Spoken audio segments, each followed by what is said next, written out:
This is the PKF Texas Entrepreneur's Playbook.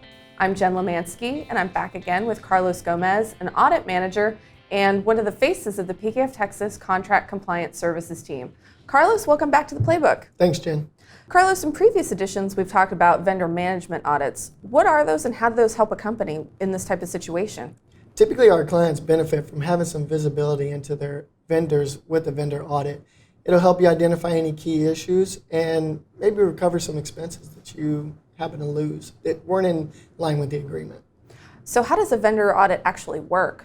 Well, we would first go in and look for some red flags based upon the contract, identify the more higher risk areas, and then some areas of risk that may not be as beneficial, but we've learned from our experience where they're gray areas.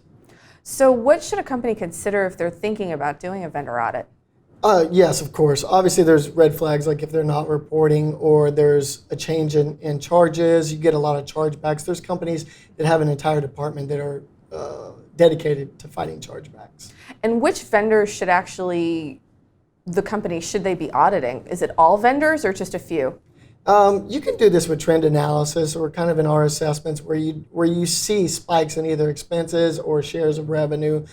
There's certain ways to find higher risk and a little bit more of cost-efficient types of audits. Perfect. Well, we'll get you back to talk a little bit more about this soon. Sound Thanks, good? Jen. Thanks, Jen. Yes, ma'am. For more information about this topic, visit pkftexas.com/contract compliance. This has been another Thought Leader production brought to you by PKF Texas, the Entrepreneur's Playbook.